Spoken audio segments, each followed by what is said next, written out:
अपनी जबरदस्त स्पीड और शानदार लुक्स की वजह से दुनिया भर में फेमस KTM की बाइक्स भारत में लॉन्च होने के बाद से ही लोगों के दिलों की धड़कन बन चुकी है। यह एक ऐसी बाइक है जो कि हर युवा की पसंद है, और ऐसा नहीं है कि यह सिर्फ अमीर लोगों की पहुंच में है।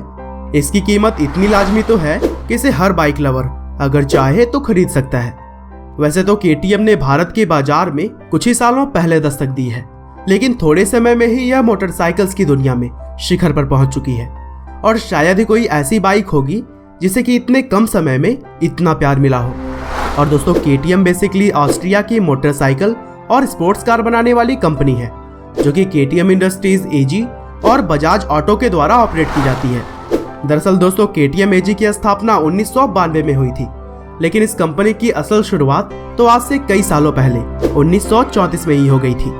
आज के समय में KTM AG जो है वो KTM ग्रुप की पेरेंट कंपनी है। तो चलिए दोस्तों, KTM के पूरे सफर को अच्छे से समझने के लिए हम इस कहानी को शुरू से जानते हैं।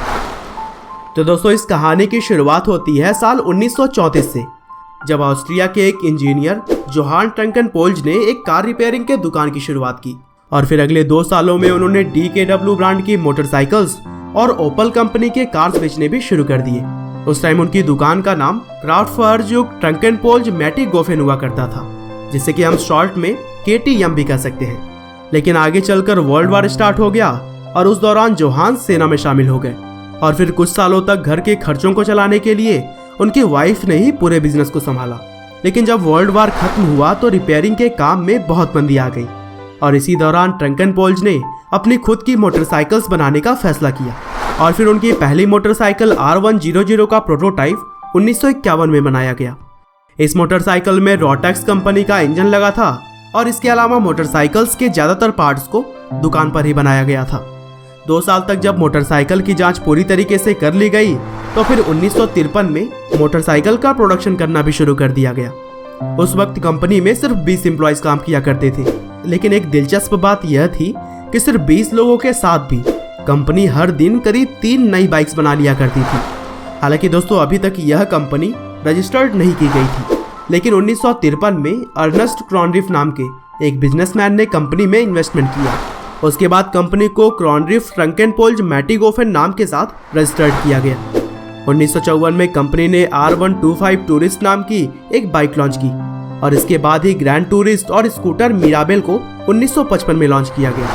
हालांकि इसी बीच कंपनी के लिए गौरव का पल तब आया जब 1954 में KTM के बाइक ने ऑस्ट्रियन 125cc नेशनल चैंपियनशिप का खिताब अपने नाम कर लिया, और यह रेस जीतकर कंपनी ने रेसिंग जगत में भी अपना लोहा मनवाया। 1957 में KTM की पहली स्पोर्ट्स बाइक आई, जिसका नाम ट्रॉफी 125cc था। साथ ही इसी साल KTM का पहला मोपेड मेकी भी लॉन्च किया गया। आगे चलकर 60 के दशक के दौरान कंपनी ने साइकिल्स बनाना भी शुरू कर दिया, लेकिन इसी बीच कंपनी का बुरा दौर तब शुरू हो गया जब कंपनी के हिस्सेदार अर्नेस्ट क्रॉनरिफ की मृत्यु 1960 में हो गई, और फिर 2 साल के बाद ही 1962 में हार्ट अटैक की वजह से कंपनी के फाउंडर जोहान ट्रंकेनपोल्ज ने भी इस दुनिया को अलविदा कह दिया।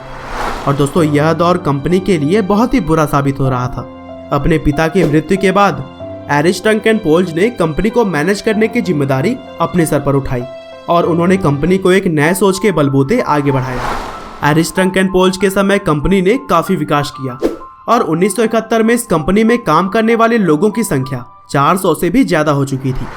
अपनी स्थापना के 40 साल के बाद KTM 42 अलग अलग तरह के मोटरसाइकिल्स के मॉडल बना रही थी, और फिर 70 और 80 के दशक में मोटरसाइकिल्स बनाने के साथ साथ कंपनी ने मोटर्स और रेडिएटर्स बनाना भी शुरू कर दिया था। KTM के द्वारा बनाए गए रेडिएटर्स यूरोपियन कार मैन्युफैक्चरर्स को भेजे जाते थे, जो कि 80 के दशक में कंपनी के बिजनेस का एक अहम हिस्सा हुआ करता था। लेकिन इसी बीच कंपनी के द्वारा बनाए गए स्कूटर और मोपेड की डिमांड में काफी कमी आ गई, और इसीलिए 1988 में इनका प्रोडक्शन बंद करने का फैसला किया गया, और फिर अगले ही साल कंपनी के मालिक एरिस ट्रंकेनपोल्ज की भी मृत्यु हो गई। अब धीरे धीरे कंपनी की आर्थिक स्थिति खराब होती चली गई। कंपनी कर्ज में पूरी तरह से डूब चुकी थी, और फिर 1991 में कंपनी का मैनेजमेंट उन बैंक्स को दे दिया गया जिसके कि वे कर्जदार थे, और फिर अगले साल 1992 में कंपनी को 4 अलग अलग हिस्सों में बांट दिया गया, जिसमें से KTM स्पोर्ट्स मोटरसाइकिल GmbH, जो कि KTM का मोटरसाइकिल डिवीजन था, उसने मोटरसाइकिल के काम को आगे बढ़ाया, और कंपनी के सबसे मशहूर बाइक ड्यूक मोटरसाइकिल सीरीज का प्रोडक्शन 1994 में शुरू किया।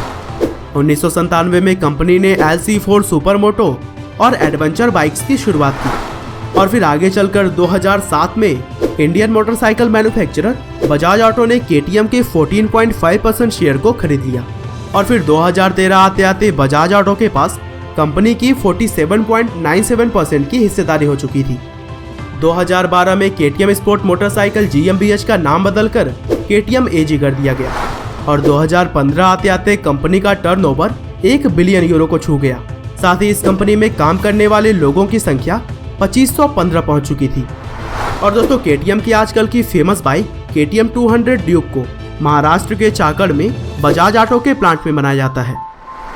तो दोस्तों यह थी KTM कंपनी की कहानी, जिसने कि अपनी ड्यूरेशन में काफ़ी सारे उतार चढ़ाव देखे, लेकिन इसने आज भी मोटरसाइकिल जगत में अपने नाम को बरकरार रखा है। आपका बहुमूल्य समय देने के लिए बहुत बहुत धन्यवाद।